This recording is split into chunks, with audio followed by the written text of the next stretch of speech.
Okay, so in this video, I'm going to be talking about my top 20 favourite films from 1997. These are all in accordance with the release dates from IMDb, and again, there's no real right or wrong to this list. These are just my top 20 personal favourite films from this year. They're probably going to be completely different from yours. But that being said, 1997 was another great year. Gave us some absolute gems. I've got loads of honourable mentions to get through, so I'm going to get cracking straight away with them. So the first chunk of my honourable mentions are pretty much going to be movies that I saw when I was a kid and just grew up on. So the first honourable mention is John Goodman and The Borrowers. Just a great little fun family film. Some of the effects in this just still really hold up. Next honourable mention for me is Mouse Hunt, Nathan Lane and Lee Evans. Got some absolutely fantastic slapstick in this film, if that's your thing. Next honourable mention is The Doomed Batman and Robin. Terrible movie. I still get enjoyment out of it for all the wrong reasons. Movie looks absolutely great on Blu-ray as well, by the way. But yeah, it's not good, but it's so entertaining. Next honourable mention for me is Jurassic Park: The Lost World. Enjoyable, but it was just more of the same for me. Bean, the ultimate disaster movie. Just another fun film from the movie library from my childhood. Next honourable mention for me is Spice World, the movie. This is such a guilty pleasure of mine. When I was a kid, I loved the Spice Girls. I actually think some of their music's quite good still to this day. The movie's not good, but it's such a time capsule of the 90s. It's just one of my guilty pleasures. Sorry. Next one is Orgasmo, done by the creators of South Park. This movie got absolutely panned, but I don't think it's that bad. It's still got some really funny moments in it. Next one is childhood staple, Good Burger, with the guys behind Keenan and Kel. Just a fun movie, not a great one, but delivers on the entertainment. Next honourable mention for me is Donnie Brasco. We're getting into the more sort of serious realm of things now with Johnny Depp and Al Pacino. Great gangster movie. Funny Games. This movie just absolutely terrified me. It is just such a creepy movie about these two guys who worm their way into this family home and torture this family. Really uncomfortable watch. Next is G.I. Jane with Demi Moore and Viggo Mortensen. Another guilty pleasure movie. Not great by any means, but still really enjoyable. Disney's Hercules. Yeah, the Disney take on Greek mythology. Best thing about this movie for me is probably Danny DeVito as Philoctetes. David Fincher's The Game. Great movie. It just didn't quite make my list, this one. With Michael Douglas and Sean Penn. Just one of those mind-bending films. Great sci-fi movie with Gattaca. Ethan Hawke, Uma Thurman and Jude Law. Really underrated sci-fi movie. The Apostle, Robert Duvall and Farrah Fawcett. I really dug this movie. Robert Duvall's character is just... He's kind of like... You hate him when you love him. But yeah. My Best Friend's Wedding with Julia Roberts and oh my god, what's his name? It escapes me. Rupert Everett, yeah, and Cameron Diaz as well. Just one of the best rom-coms to come out of the 90s in my opinion. Perfect Blue, really great anime movie, but this movie's got a rape scene in it that just absolutely disturbed the hell out of me. Not for the faint-hearted, that one. The Sweet Hereafter, great film with Ian Holm about the aftermath of this school bus that crashes and kills pretty much all the kids that were on board it. The film is just basically the aftermath of this tragedy, but it's a great film. Romy and Michelle's high school reunion. This movie's just got one of the best soundtracks I've ever heard. Just sort of follows these two girls that haven't really moved on from school life, and their high school reunion's coming up, obviously, and they want to like try and impress everyone. But it's massively entertaining. Lost Highway by David Lynch with Bill Pullman. Just a great creepy movie. Air Force One, dumb action movie, but is so likeable and so entertaining. Harrison Ford, Glenn Close, and Gary Oldman. Copland, what a stellar cast, and a very underrated movie in my opinion. Just one I really enjoyed watching when I was younger. Just one of Stallone's best films in my opinion. Event Horizon. This movie could have been so much better and so much creepier if I believe the studio wanted to like cap some of the violence in this film. But it's got some really creepy deleted scenes that just unfortunately didn't really see the light of day. But it's a great little sci-fi movie that sort of gathered a cult following. But I still really enjoyed it. Spielberg's sort of period epic, Amistad. It's got some really uncomfortable scenes, this movie, but it's got a stellar cast and a great story. My last honourable mention is The Devil's Advocate with Keanu Reeves and Al Pacino. Sort of great supernatural legal movie. So yeah, there are my honourable mentions. I'm going to get straight into it now with number 20 for me. And that is Robert Zemeckis' Contact with Matthew McConaughey and Jodie Foster. Great sci-fi movie. Sort of sees the clash as well of science versus religion in this film. This movie's also got Jake Busey in it. He's an absolute tit in this film. Just sort of plays this like religious leader who's sort of like a terrorist as well. But yeah, I really, really dug this movie and thought it was really interesting. So coming up next for me at number 19 is Life is Beautiful. One of my favourite foreign films, this. It takes place during the Second World War, and the premise to the movie is pretty much a father and son are stuck in a concentration camp, and all the father wants to do is sort of protect the son from the horrors of what the Nazis are doing. So he just pretends that the whole thing is a giant game and is a point scoring system, and that by the end of it, the grand prize is going to be this tank. Obviously, that is not the case. But as the film goes on, the father just never, ever loses face to the child, and it just ends on this real tragic, bittersweet note. I won't spoil it. But yeah, it's just a fantastic movie as well. Won Best Actor as well for this film. You'll see another film on the list which also won Best Actor, but it came out later in the year, so it won. But it won next year's ceremony, which I'll get into. But it's just a fantastic film. One of my favourite foreign films. So coming up next at number 18 for me is Tarantino's Jackie Brown. This one always sort of falls into that not as good Tarantino movie category. But every time I come to watch this, whether I'm doing like a Tarantino marathon or whatever it is, it's a good film. It still holds up. Is it as good as Pulp Fiction? Nah.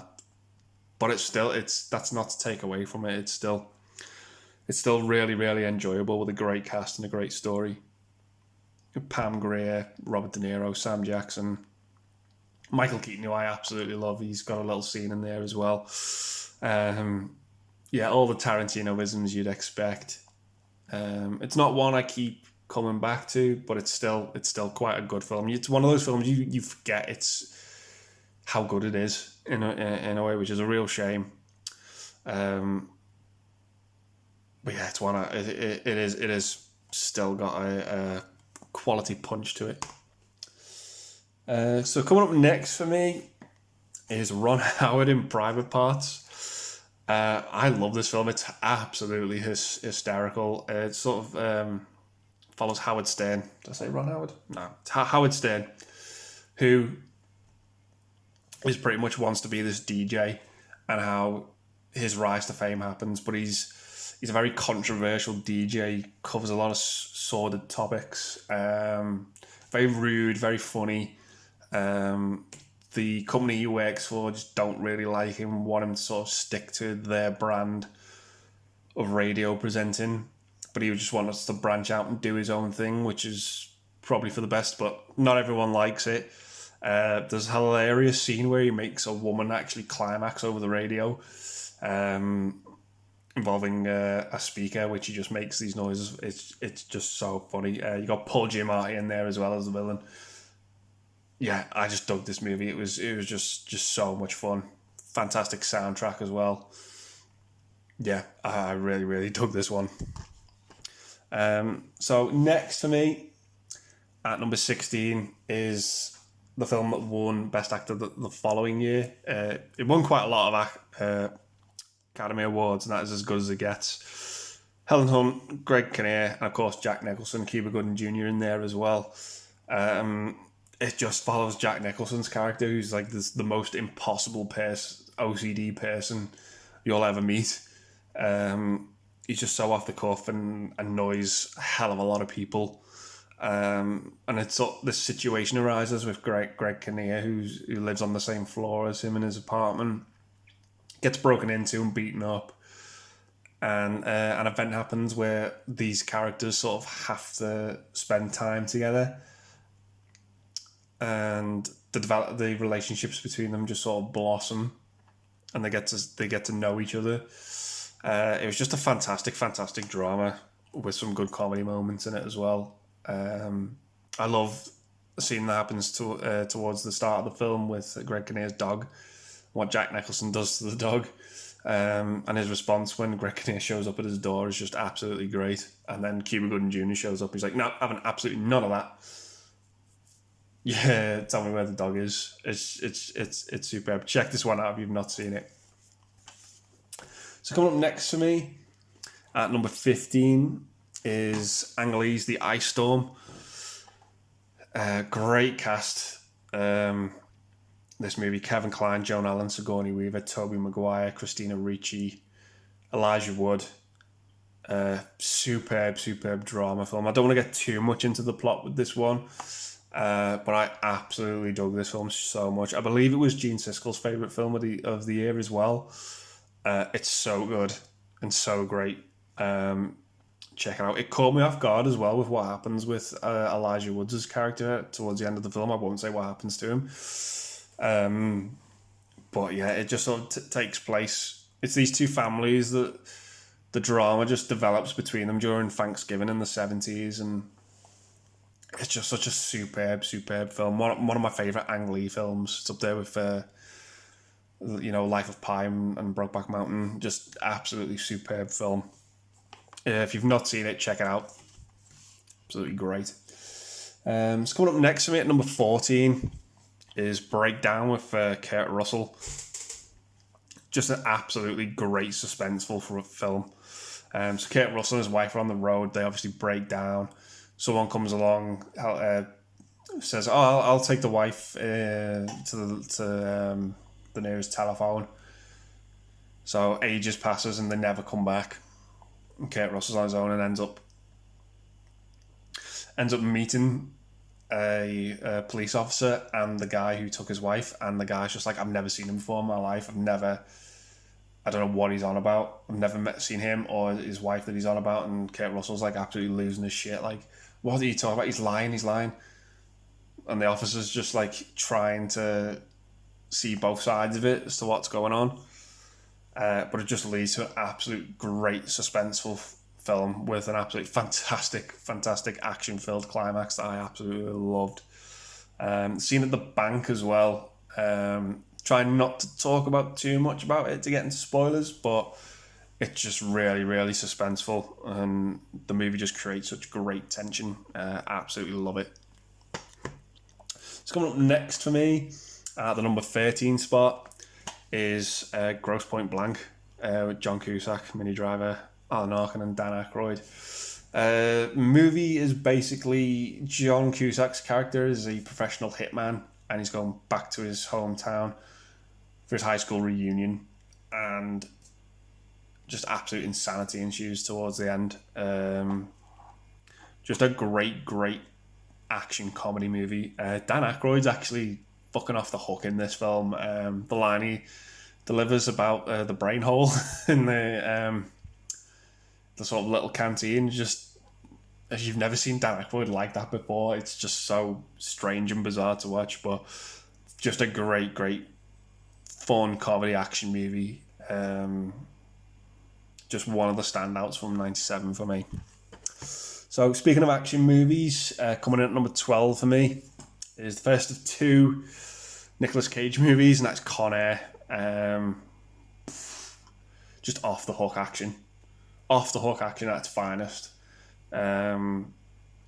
Classic 90s action with Nicolas Cage. So it's pretty much follows this plane of prisoners that are being transferred, and it's sort of like it's coming towards the end of Nicolas Cage's sentence, and all he wants to do is go home to his daughter and his wife, but the plane ends up getting hijacked by these the prisoners led by the three absolutely insane and most dangerous criminals you can imagine, led by John Malkovich.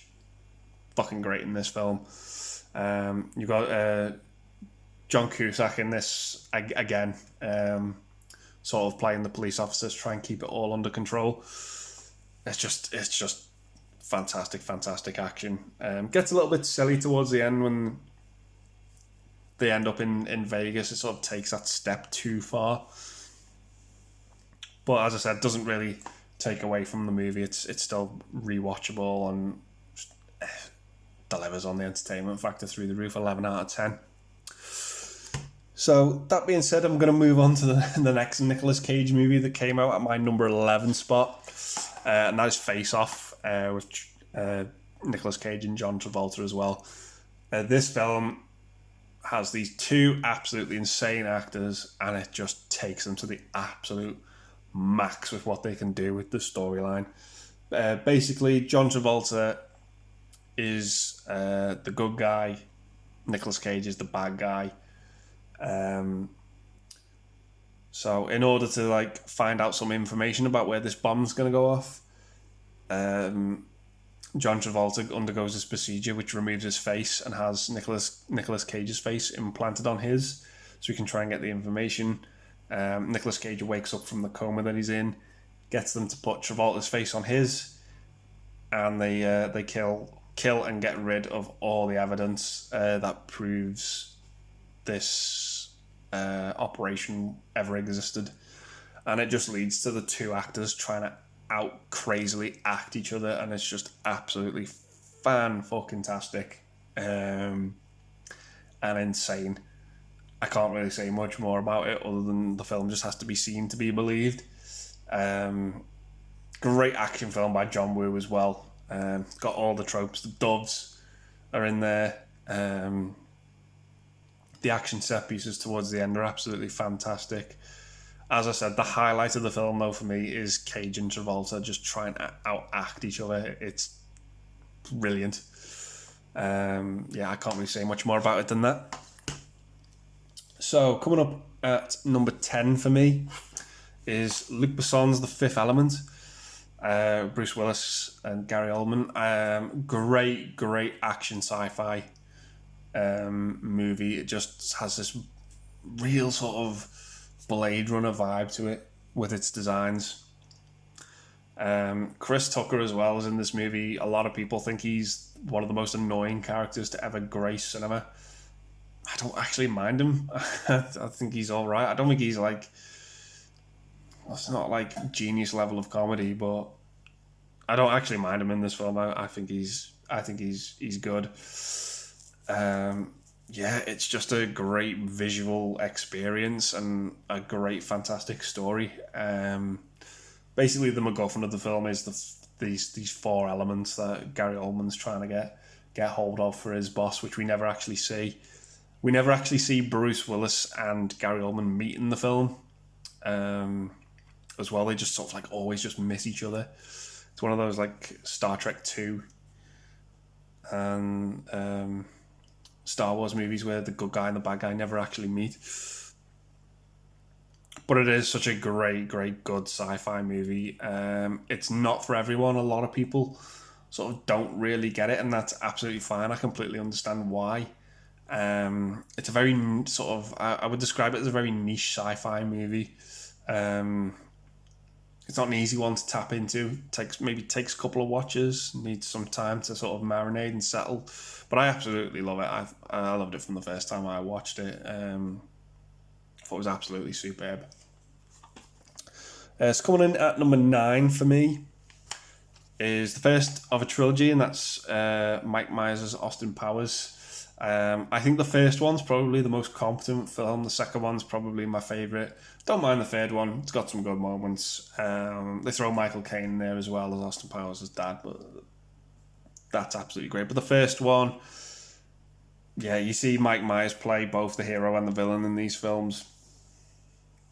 Austin Powers and Dr. Evil, completely spoofing Star Wars, completely spoofing James Bond.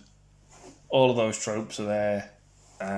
You've got the gorgeous Liz Haley in there as well. Who just gets hotter with age. But yeah, it's just absolutely off the hook comedy. Some of the visual stuff in this towards the end, as well, with the nudity and how it sort of just borders on that line of exposure and is just so funny. The guy in this as well who plays Random Task, like, Google what happened to him and what happened there. It's absolutely horrifying and insane. But yeah, it's just such a funny series, such a another great character that's up there. I think this and Wayne's World are like the two Mike Myers' greatest creations. But yeah, it's just so good and so funny. The standout scene to me, the one that always has me laughing, is when he's trying to do the 3-point turn in the little cart. Oh my god, that scene just has me laughing all the time. Every time I see it, never ever gets old. Some great cameos in there as well. Got the late great Carrie Fisher, Christian Slater. Yeah, I just really dug it and really enjoyed it. So coming up next for me at number 8 is Paul Verhoeven's Starship Troopers. Just an absolutely fantastic, violent, gory sci-fi action movie. One of those ones as well that came out in the 90s that just didn't take place all in darkness. Actually had the balls to shoot most of its CGI in daylight, which I absolutely loved. The cast in this film, absolutely great. There's particularly the supporting cast with like Clancy Brown and Michael Ironside. Absolutely great. Young Neil Patrick Harris as well. Obviously before the How I Met Your Mother fame and all that jazz. Another appearance as well by Gary Busey, Denise Richards as well.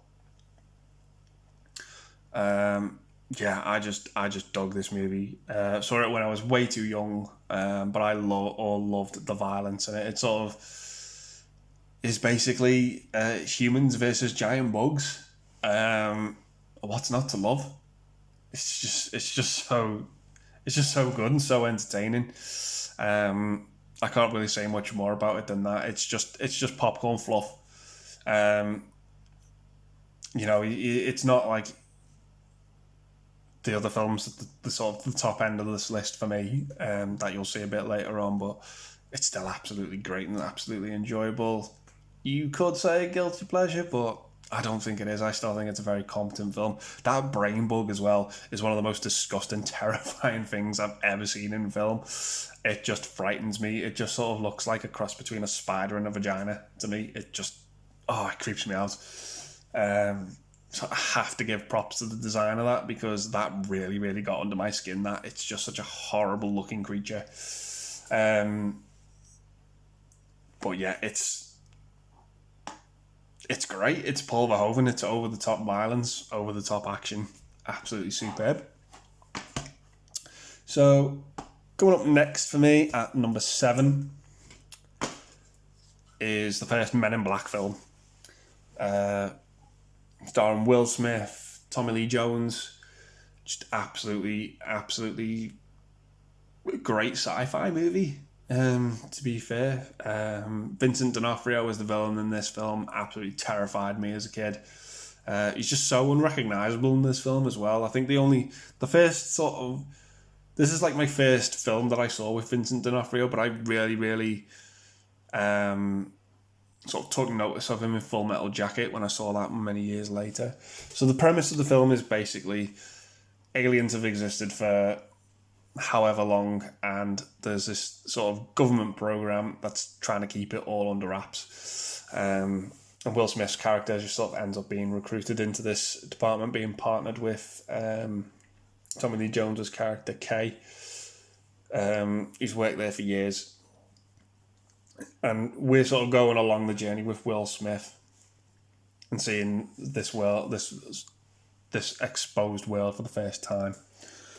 The two of them, for me, just have absolutely great chemistry. The set designs, the designs of the aliens themselves are so creative. I remember the animated series coming out shortly after the film.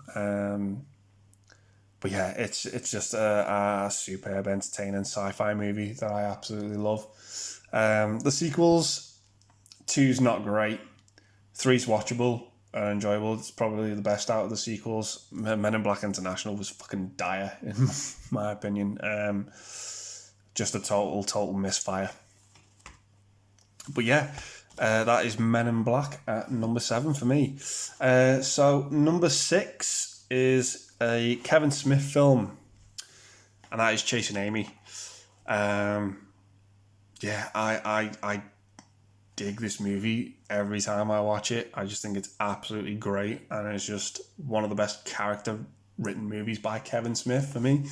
If you've not seen it, the premise is basically Ben Affleck's character falls in love with this girl, but the only issue is that she's a lesbian.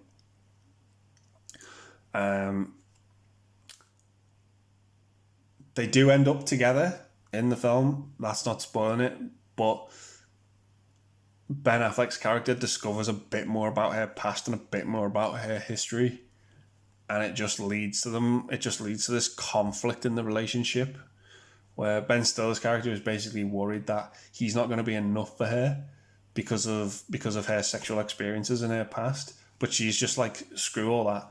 I just want to be with you for who you are because I'm in love with you. And it just leads to just some great dialogue. Probably my favourite dialogue in the film is with his buddy who comes up with the crossroad, and it's like, you've got the fun-loving, caregiving lesbian, you've got the hard-ass lesbian, you've got the Easter Bunny, and you've got Santa Claus, and right in the centre is $100 bill. Which one gets to the money first? I won't give away the answer, but it just made me chuckle. But yeah, the only bit of the film I don't like, for me, is the scene where Ben Affleck's girlfriend is with this group of other lesbians, and she's telling them that she's met someone and that she's fallen in love, and the lesbians are like, "Oh, who is she? And they're like, "Hang on, you're playing the pronoun game. You're not really describing him." And then when they find out it's a guy, they're just so like disappointed and not supportive, and I'm like, that's just a bit hypocritical, isn't it? Like, show support to your friend that she's fallen in love. It doesn't matter who she's fallen in love with. Just be happy for her and show support for her. That's the only issue I have with it, is that her friends just, I think they're very hypocritical and turn on her. And yeah, it just doesn't feel quite right for me. I just think that, yeah, I don't want to get into the politics of it, but I just don't think it's right to sort of turn on someone because of who they've fallen in love with. Can't help who you fall in love with. But yeah, it just, as I said, me saying that now just shows how well this film affected me and how much I connected with it and tapped into the characters. But yeah, it just, the performances in it are on point as well. I just absolutely love it. Probably my favourite Kevin Smith movie. I probably like this just a hair more than Clerks, even though I think Clerks is the better film. But I do really enjoy this one. I do think it's great. So, that being said, coming up at number 5 for me, LA Confidential. Superb cast, superb setting. Absolutely love it. About these sort of 3 cops who have their own brand of bringing justice to all the corruption that's going on in Hollywood. He Must Not Be Named, Kevin Spacey, Russell Crowe, Guy Pearce, Kim Basinger, and Danny DeVito. So what happens to Danny DeVito in this as well, with James Cromwell? Just absolutely sort of shocked me and took me off guard. Like, you can't do that to Danny DeVito. It's Danny DeVito, for fuck's sake. But the movie goes there and does it. The action in this is superb as well. I absolutely really love this movie. I can't really say much about it. I just love the setting, the time period, being set in Los Angeles. Just absolutely superb. Superb film. I'm not going to say much more than that. But I've really dug it. So, coming into the top 4 now. At number 4 for me is Goodwill Hunting. A film that completely went over my head the first time I saw it. I was way too young. Watched it again when Robin Williams sadly passed away. I am just so glad that I rewatched this film. I completely took for granted the genius of this film. It's absolutely superb and it's absolutely fantastic. So the premise is basically Matt Damon's character, Will Hunting, is a janitor at this university, and he comes across this math problem and he solves it, and he's just got this real mathematically genius brain, but he hasn't really capitalised on it, hasn't taken the right opportunities in life. He's a bit of a troublemaker, a bit of a lawbreaker. Trouble he gets into, it actually makes him sort of spend time with a number of psychiatrists, but none of them can get through to him or crack him. So he's then referred to Robin Williams' character, and the two of them just have a superb relationship arc coming together. Robin Williams fully deserved the Oscar for this film. One of his best, in my opinion. Just absolutely superb acting from him. Not a comedic role. He sort of plays a very sort of a tragic character who lost his wife. But it's just so good. It's so great. Performance by Matt Damon as well with Minnie Driver and that relationship, that side of the film. It's just really tragic the way they sort of part ways for a bit in the film. Ben Affleck as his friend in the film as well, who gives him that speech towards the end of the film. He's like, one day tomorrow I'm going to wake up and I'm going to be 30 or I'm going to be 50. My life will have just been gone. And he's like, you've got to take that opportunity. You've got something that not all of us will have. You've got to take it and run with it and make it happen. Oh, it's so good. It's so good. It put Matt Damon and Ben Affleck completely in a new light for me in terms of script writing. I just didn't think the two of them had this type of caliber of film in them, to be honest. It's just wonderful. I can't praise the film enough. It's superb. The only thing bad about it is there's 3 other films that I enjoyed more than this one. Yeah, it's so good. It's so good. So coming in at number 3 for me is probably the biggest film ever that came out at this time. That's James Cameron's Titanic. Yeah, what hasn't been said about this film already? I absolutely love it. Yeah, the ill-fated RMS Titanic. It's that story, the tragic sinking of the ship, with a fictitious love story told in there as well. But that fictitious love story is just one that you get completely invested in. With Kate Winslet and DiCaprio, they have such great chemistry together. So you've got DiCaprio, who is on one end of the spectrum, this poor artist who's just trying to get by in life day by day. And then you've got Kate Winslet, who's this real sort of upper class woman. You know, she's due to be married, but not all as it seems on the surface. She's screaming to get out of that lifestyle. Due to be married to the fabulous Billy Zane in this film, who is brilliant. Absolutely love him. And the social class just sort of is a wedge between them. Nobody really wants the two of them to be together. It's just a great love story that I really enjoy. But for me, what makes the film is the actual sinking of the ship. You feel as if you are there, and you feel that this ship is going down and is not going to see dawn the next morning. You feel the weight of that ship being sunk when it starts to sink. The fear that is spread throughout the ship with all of the passengers is just horrific. It just captures the panic, the fear, the emotion so well.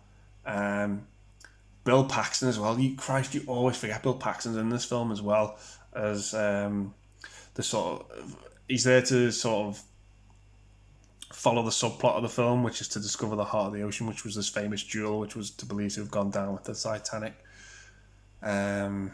which is what leads us into the main story. It's just superb. It's the best drama by James Cameron. It's completely tipped my hat to him for this film. The scale of it is brilliant. The music is so haunting. That fucking Celine Dion song that was everywhere when this film came out. You could not escape that song. It was on every radio station, on TV all the time. But yeah, I adore this absolute film. You can sort of see where he borrowed sort of hints as well, particularly towards the end of the film, from Christopher Reeve, Jane Seymour film, Somewhere in Time, which came out in 1980. Yeah, but as I said, I absolutely love this film. Me and my friends quote this film to each other all the time as well. Yeah, it's absolutely superb, and I absolutely love it. But there are just two more films that I love more than this one. So my number 2 film is actually a film that was actually nominated alongside Titanic, and it is a much smaller film, British movie, and that is The Full Monty. Another film me and my friends absolutely quote to death with each other. I think this is one of the most quotable movies I've ever seen. Follows a group of out-of-work guys who have sort of experienced the Thatcher's reign as Prime Minister, sort of closing down the steel mills, moving them abroad, making almost work impossible to find. So what they decide to do is one night they're walking past a club, they see Chippendales are there, they just decide, fuck it, why don't we do it? And try and make some money out of it. And that's basically the film. It does a lot with a little, very small movie with a big heart. It's just one I absolutely love and keep coming back to. It's absolutely great characters as well. Robert Carlyle and Mark Addy have just some of the best chemistry together. Absolutely superb. They love each other, they're best mates, but they also like throw banter and just keep insulting each other, like, keep up, you fat bastard, when they're on the jog. Yeah, and it just sort of builds up. Gerald in there as well as their ex-foreman, absolutely great and funny, and it's great to see these guys not get on at first. There's friction there, there's tension there, but this sort of plan to do this strip to earn some money just brings them together, and it's absolutely great. Yeah, it's the characters that make the film, and the film's just got a big heart and this big charm to it. I absolutely adore. It fully deserved to be nominated alongside Titanic for Best Picture. I know Titanic's pretty much swept at the Oscars and just didn't fucking leave anything for anyone else. But yeah, it's one that's completely rewatchable, absolutely hysterical as well. The film in this humour is just so down to earth and so grounded. Absolutely great. The soundtrack to it as well, fantastic. I just remember this movie being absolutely massive when it came out. It was one of those films like that was kind of like Titanic. It was just everywhere here in the UK. I don't know how well it did overseas, but it's just such a fun film, and I absolutely loved it. So, my number one pick from 1997 is Boogie Nights. What can I say about this film?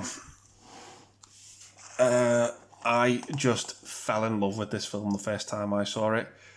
It's a film I heard about. I did have it on DVD first, and then I upgraded it to Blu-ray. I heard about it. I was like, right, okay, yeah, I've heard about that film. I'll buy it. I'll see what it's like. I'll give it a watch. About 20 minutes into watching this film for the first time, I was hooked. I fell in love with this film. It is absolutely brilliant. My only regret about watching this film is I never watched it sooner. It is fan-fucking-tastic. It is basically about the porn industry in the late 70s and early 80s, and how what I got from the film is that these characters that we follow in this film need the porn industry. They need the porn industry to survive. Whenever they try to break away or try to live a normal life, the porn industry just sucks them back in. They cannot function and they cannot live without this industry, and they just can't cope without it, no matter what happens. The characters in there, you've got Mark Wahlberg, John C. Reilly, Don Cheadle, Julianne Moore, Heather Graham, Burt Reynolds. They all just need this industry. They can't live without it. They just can't. They are so reliant on it. William H. Macy in there as well.